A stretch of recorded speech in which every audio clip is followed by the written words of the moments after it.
Meanwhile, when Marich had been struck by Ram's arrow and was about to die, he resumed his own Rakshasa form and cried aloud in a voice which was an exact imitation of Ram's, "Ah, Lakshman! Ah, Sita!" Ram now realized how the Rakshasa had beguiled them, and how he had been drawn away a long distance by the crafty Marich. Alas, we have been badly deceived. It would be terrible if Lakshman is also deceived by this cry and leaves Sita alone to come to my aid. It looks as though the Rakshasas have planned this trick to carry off Sita and eat her. When Sita hears what she will believe is my cry of distress, she is sure to insist on Lakshman leaving her and rushing to my help. The howling of jackals and the behavior of birds now foretells of disaster. There is some danger close at hand. I can see it.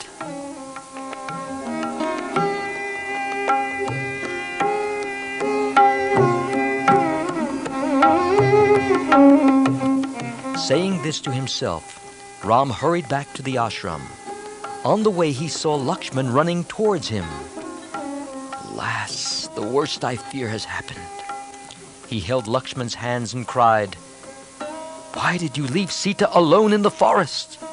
You may be sure the Rakshasas have killed and eaten her. It was not right for you to leave her and come away. It is now all over with Sita."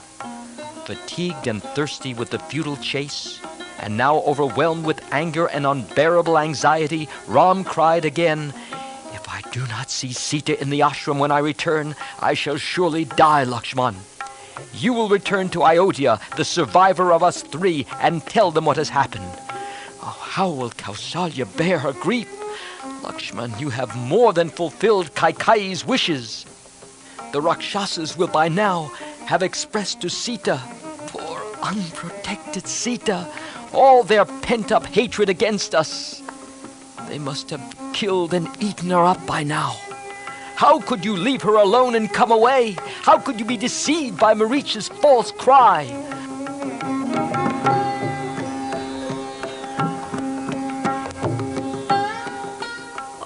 What shall I do now? I shall see Sita no more. The Rakshas's plan has succeeded. My trust in you was misplaced, and I shall never see Sita again. How could you leave her and come away? How could you, Lakshman? Lakshman answered with tears in his eyes. What else, brother, could I do? When Sita heard the cry, "Ah, Sita! Ah, Lakshman!" she was frightened.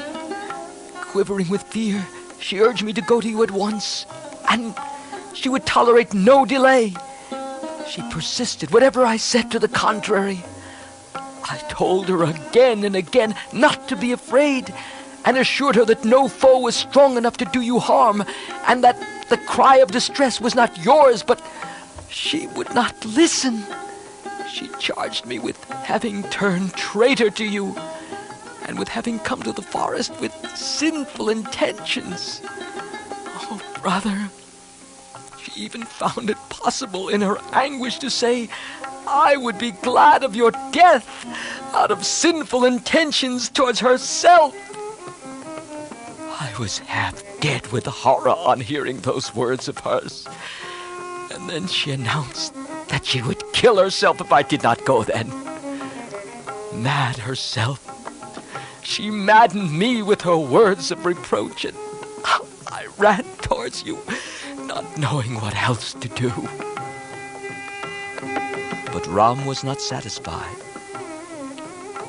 Whatever a foolish woman might have said in her fright, you should have stayed and not left her unprotected. How could you do such a foolish thing? You have brought calamity on me. I shall never see Sita again.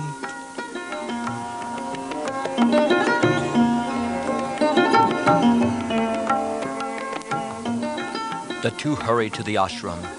Many bad omens appeared on their way, and Ram repeated, as he saw them one by one, "Oh, I fear, we shall never see Sita again."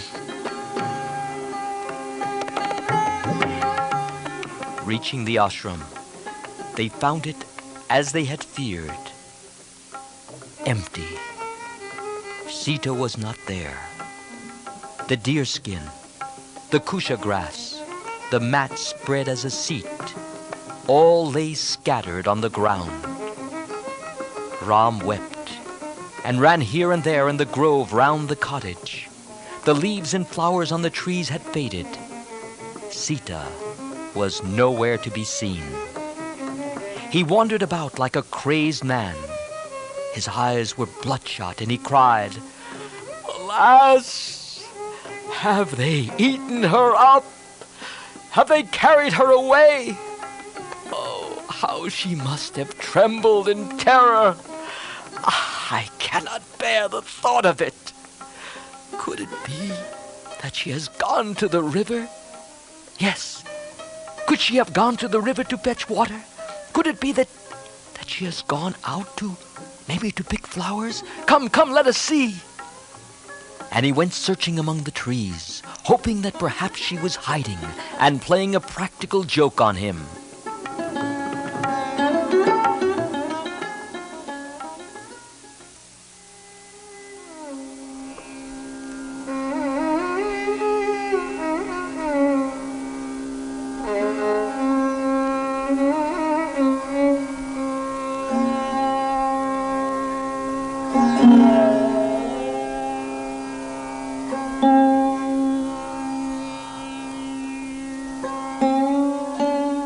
Out of a deep sense of separation, he called the trees one by their names and beseeched them for help. "O Ashok tree, be true to your name. Remove my sorrow. You must know the truth. Tell me where Sita is now. O tall palm tree, you must be able to see where Sita is. Tell me, where is she?" He talked to the animals too.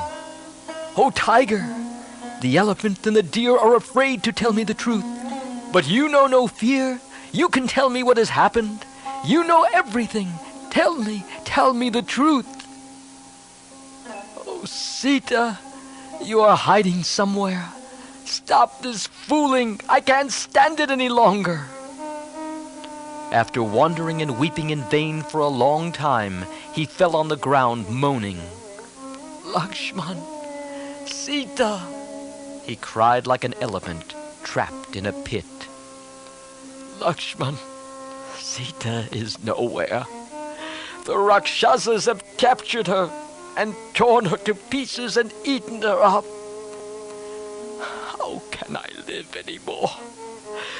My end is near. But when my father sees me in the other world, he will say, 'Why have you come here, my son, before fulfilling my command?' Ah, I have failed. In everything I have failed."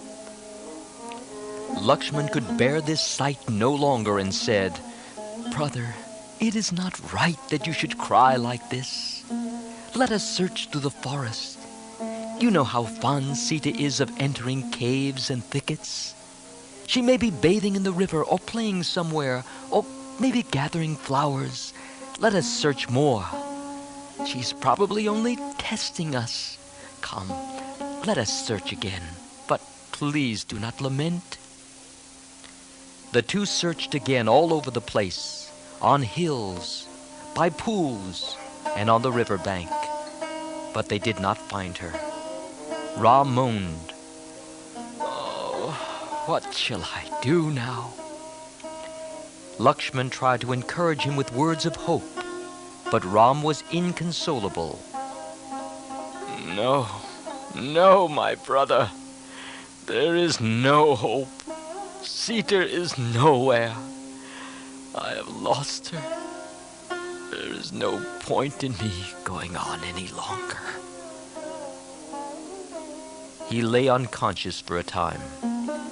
Then he came to himself and lifted his voice and wept. Nothing that Lakshman said could comfort him. Ram said, "Lakshman, How can I go back to Ayodhya? They will laugh at me for returning alone after allowing Sita to be killed and eaten by Rakshasas, having brought her to the forest and having failed to protect her. What shall I tell her father, King Chanak? Better you go back. Go alone to Ayodhya. Go and look after our mothers. Greet Bharat for me and tell him it was my dying wish that he should continue to rule as king.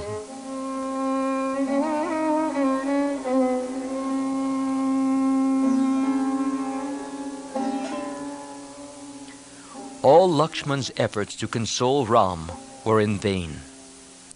He was convinced that the Rakshasas had carried away Sita and torn her to pieces and eaten her up. He pictured to himself in detail the horror of her suffering and cried in his grief, "Oh, Sita! Sita, who accompanied me, thinking I could protect her, has been eaten by the Rakshasas, and I can do nothing about it. Is there a greater sinner than me in the entire world?" Lakshman said, "Do not lose heart. You must be bold and energetic. A resolute mind can conquer fate. Let us make a more thorough search of the forest. Instead of yielding to unavailing sorrow, let us be manly and active." But Ram would not listen.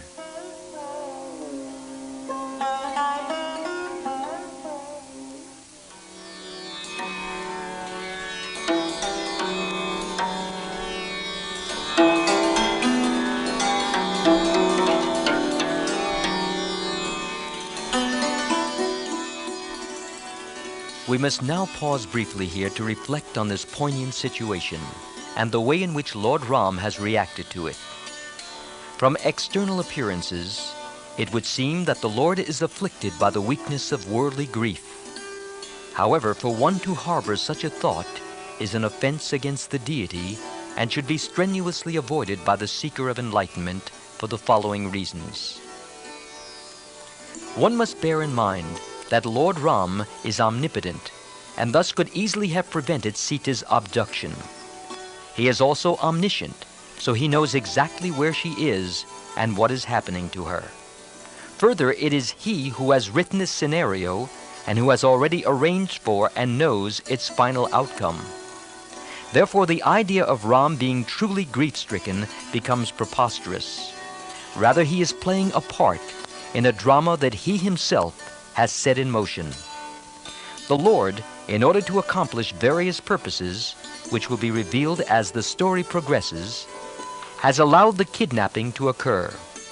He has also pretended to be afflicted by it like an ordinary man, but this is to enable us, the listener or reader, to more readily identify with him.